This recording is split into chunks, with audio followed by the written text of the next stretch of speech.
Note down this question, 21st question, and after that we'll move on to the 22nd question. Important question है 22nd question. इसके जैसा question हम लोग AP के exercise में भी कर चुके हैं. Please note down this question.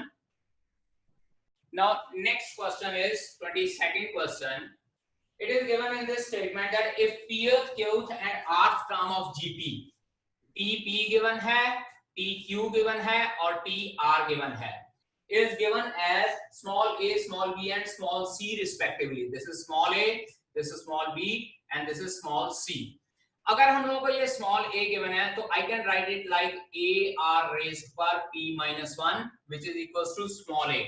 Capital A और कैपिटल आर मैं इसलिए ले रहा हूं बिकॉज स्मॉल ए ऑलरेडी मुझे गिवन है और सिमिलरली स्मॉल आर भी मुझे ऑलरेडी गिवन है.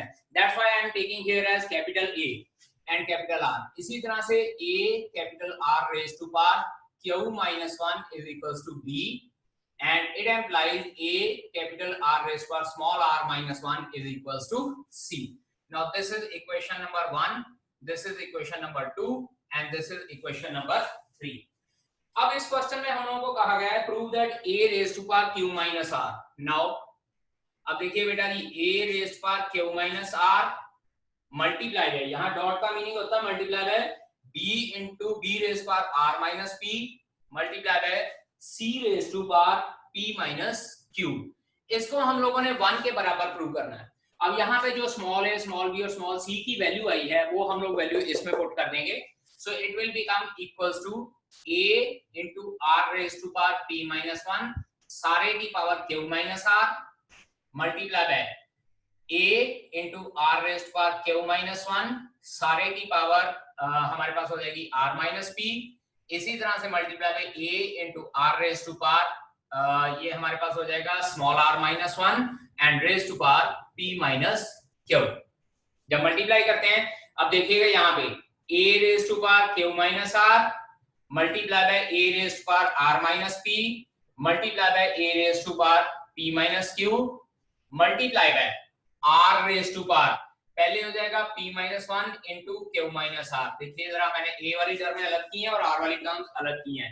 इसी तरह से यहां से multiply by r raised to power q minus 1 into r minus p multiply by r raised to power r minus 1 multiply by p minus q. और जब इसको सॉल्व किया जाता है अब यहाँ पे देखिए बेटा जी बेस सेम है, बीच में मल्टीप्लिकेशन का साइन है तो powers will be added. So a raise power q minus r plus r minus p plus p minus q ये तो हो गया a की पावर मल्टीप्लाई बाय r की पावर. अब यहाँ पे r में भी बेस सेम है, बीच में मल्टीप्लाई का साइन है तो यहाँ पे भी पावर्स ऐड हो जाएगी. ये हो जाएगा p minus 1 into q minus r plus q minus 1 into r minus p plus r minus 1 into p minus q. अब यहाँ पे बेटा देखिए ये माइनस का प्लस का कट जाएगा, minus p plus p cut जाएगा, minus q plus q cut जाएगा. इट एम्प्लाइज a की पावर 0 रह जाएगी. अब अगर a की पावर 0 रह जाएगी तो ये एक बात और, जब हम लोग ये सारी टर्म्स को मल्टीप्लाई करके सॉल्व करेंगे तो हमारे पास r की पावर भी 0 आनी चाहिए. और अगर r की पावर 0 आ जाती है तो समथिंग रेज़ पावर 0 हमारे पास आंसर 1 होता है and this is equals to right hand side. बेटा जी ये आपने कैलकुलेशन सॉल्व करके आप लोगों ने बतानी है और उसके बाद आप लोगों ने सॉल्व करके यहाँ पे प्रूव करना है कि r की पावर भी 0 आती है. यहाँ पे मैंने एज इट इज लिख दिया but you have to solve this and you have to prove it. Okay जी. 23rd question is if the first and nth term of GP are small a and small b respectively, T1 is equals to a given है और Tn हम लोगों को b given है. ठीक है जी. अब इसके बाद हम लोगों को ये कहा गया है and if p is the product of n terms, और जो कैपिटल P है वो product of n terms of GP है. GP की n terms होती हैं a multiply by ar multiply by ar raised to power 2 multiply by ar cube and so on ar raised to power n minus 1. Prove that p square is equals to ab. हम लोगों ने ये prove करना है p square is equals to ab raised to power n. ये चीज हम लोगों ने प्रूव करनी है. ठीक है जी. अब पहले तो जरा ये फाइंड आउट करें. ये बनता है, ये देखिए बेटा 1 2 3 4 and these are n terms. तो इसको लिखेंगे a multiply by a multiply by a n times multiply by r multiply by r square multiply by r cube and so on n minus 1 terms. क्योंकि r जो है हमारे पास second term से शुरू हुआ था, अगर ये टोटल n टर्म्स हैं तो r वाली टर्म्स हमारे पास n minus 1 रहेगी. So p will be equals to a की पावर n, क्योंकि सबकी पावर जब मल्टीप्लाई होएगी तो पावर ऐड हो जाएंगी, multiply by r raised power 1 plus 2 plus 3 and so on n minus 1 terms. n minus 1 terms हो जाती हैं हमारे पास. Understand? हाँ जी Lokesh Sharma ji, you want to say something? No sir. बेटा आपका हैंड रेज है. Sorry sir. Okay okay. अब r की पावर यहाँ पे क्योंकि बेस सेम था पावर्स ऐड हो जाएंगी, इसी तरह से यहाँ पे भी बेस सेम था तो हम लोग इसको a की power 1 plus 1 plus 1 and so on n times कर लेते हैं. तो दैट इज व्हाई वो डायरेक्टली हमारे पास n आ जाता है. अब ये हमारे पास ap है जिसकी sum of n minus 1 terms find out करना है. So p is equals to a की पावर n into a, यहाँ पे n minus 1 into n over 2 आ जाएगा. आपको एक बार दोबारा बता दूं, 1 plus 2 plus 3 and so on n minus 1 terms है. Sum of n minus 1 terms find out करना है ap का, that is n by 2 into a plus l. याद है ना सम ऑफ n टर्म्स का formula n by 2 a plus l. अब यहाँ पे n हमारे पास n minus 1 है, a is the first term and this is the last term. So minus 1 और plus 1 कट जाएगा तो हमारे पास n minus 1 into n over 2 बचता है. इसलिए ये सारी टर्म्स का सम n minus 1 into n over 2 आएगा. यहाँ पे बेटा r लिखना है, r raised पर n in minus 1 into n by 2. ठीक है. अब ये चीज हमारे पास आ गई है. नाउ अब p स्क्वायर करना है. So p square is equals to a की पावर 2n into r की power n minus 1 into n into 2 over 2. ये 2 और 2 कट जाएगा, इसलिए मैं इसको डायरेक्टली यहाँ पे n into n minus 1 लिख रहा हूँ. ठीक है जी. ये p स्क्वायर की वैल्यू आई a raised पर 2n into r raised पर n minus 1 into n. This is equation number 1. अब हम लोगों ने लेफ्ट हैंड साइड की वैल्यू भी निकाल ली है. नाउ राइट हैंड साइड की वैल्यू निकालेंगे. नाउ RHS देखिए, right hand side ab raised to power n. ab raised पर n मतलब a into, अब अगर nth टर्म b थी तो इसका मतलब इसकी वैल्यू होनी चाहिए ar raised पर n minus 1. तो यहाँ पे मैं पुट कर रहा हूँ ar raised पर n minus 1 और इस सारे की पावर n. ये हो जाएगा मेरे पास a square r raised पर n minus 1 सारे की power n and this will become equals to a raised पर 2n r raised पर n into n minus 1 and this is equation number 2. Now check कीजिए p square की value भी a raised पर 2n into r raised पर n minus 1 into n बन रही है. ab raised पर n की वैल्यू भी a raised पर 2n r raised पर n into n minus 1 बन रही है. Therefore from 1 and 2 हमारे पास क्या आ जाता है, p square is equals to ab raised to power n and therefore our left hand side is equals to right hand side. Now it is given in this question, show that the ratio of sum of first n terms of a GP to the sum of terms from n plus 1 to 2nth term. एक GP है जिसमें हम लोग का ये कहा गया कि पहली n टर्म यहां से लेकर यहां तक, मान लीजिए हमारे पास टर्म्स हैं 1 2 3 4 एंड सो ऑन n, और उसके बाद ये कहा गया है कि टर्म्स लेनी है हम लोगों ने n plus 1 n plus 2 and so on 2n. हम लोगों को ये कहा गया है कि जीपी में पहली n टर्म्स का सम और अगली n टर्म्स का सम, नेक्स्ट n टर्म्स का सम जो है उसकी ratio we need to prove that 1 over r raised पर n है. ये चीज हम लोगों ने प्रूव करनी है that the sum of first n terms of GP to the ratio of sum of first n terms of the GP to the sum of n term next n terms will be equals to 1 over r raised पर n. ये चीज हम लोगों ने prove करनी है. So let us suppose GP हम लोग कंसीडर करेंगे. अब बेटा यहाँ पे देखो n टर्म्स और उसके बाद n plus 1 से 2nth टर्म, तो हम लोग यहाँ पे लिखेंगे let us consider a GP of 2n terms as follows,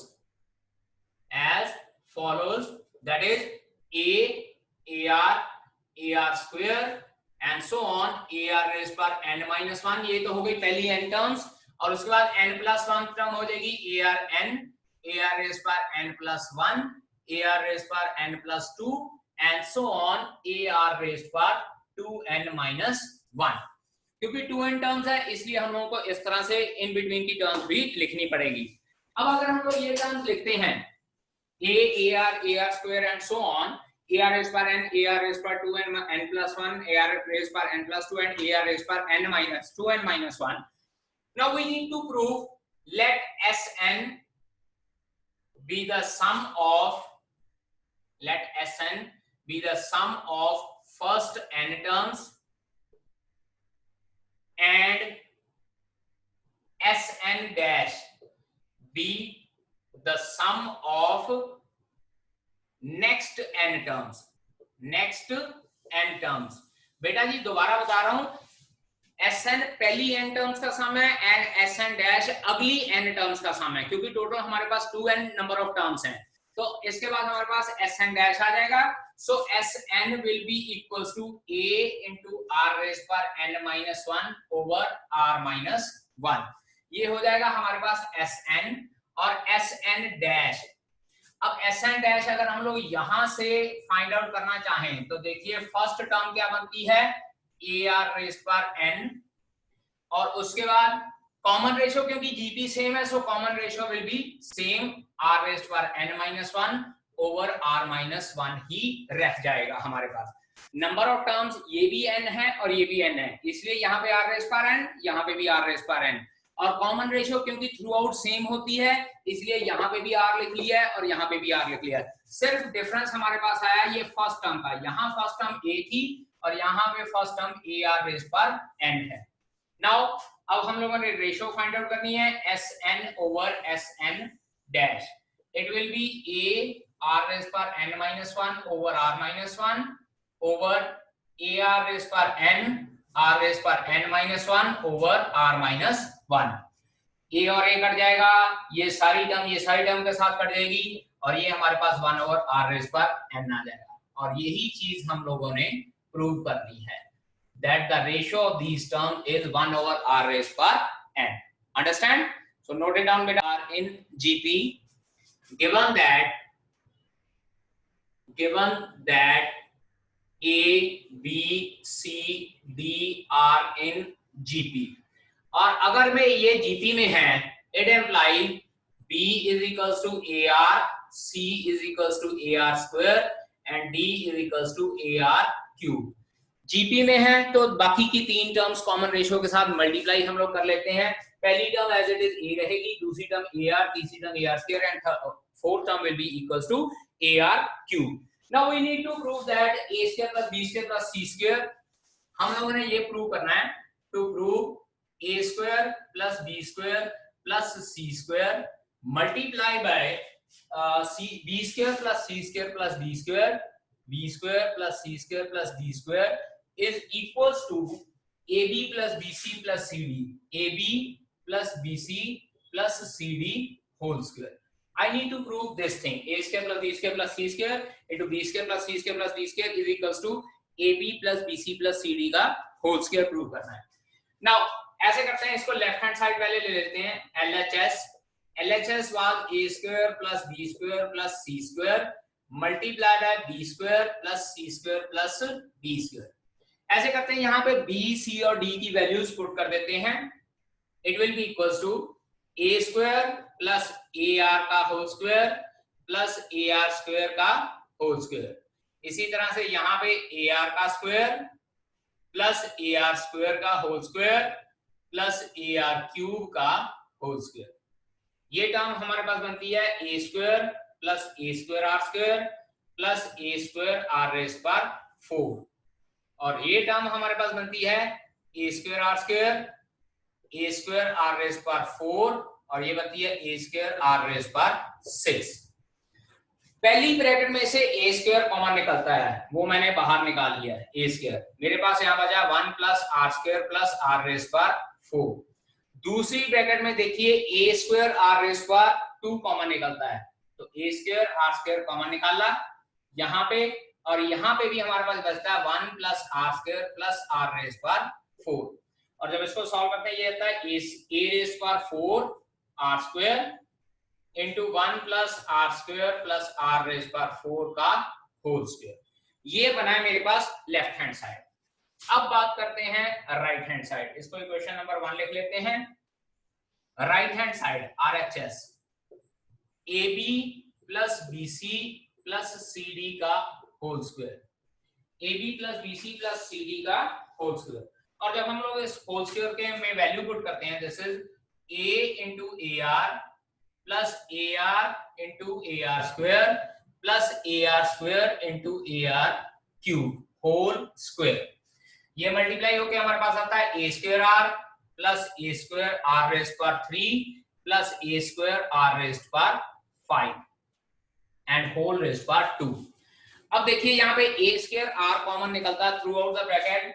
यहाँ पे मैं बाहर निकालता हूँ A स्क्वायर R, अंदर बचता है 1 plus R square plus R raised पर 4 और ये सारे का सारा इस तरह से होल स्क्वायर। और जब इसको अलग से लिखूंगा होल स्क्वायर की पावर की वजह से ये हो जाएगा A की power 4 R square 1 plus R square plus R raised पर 4 का whole square and this is equation number 2। Check कीजिए इक्वेशन नंबर 1 और इक्वेशन नंबर 2 हमारे पास दोनों सेम आ रही हैं। A रेज्ड पर 4 R square 1 plus R square plus R raised पर 4 का होल स्क्वायर, A रेज्ड पर 4 R square 1 plus R square plus R raised पर 4 का whole square. It implies from 1 and 2 left hand side is equals to right hand side and this we need to prove only. Understand? Note down कीजिए बेटा जी। Okay students, we'll meet tomorrow. Thank you sir. Okay.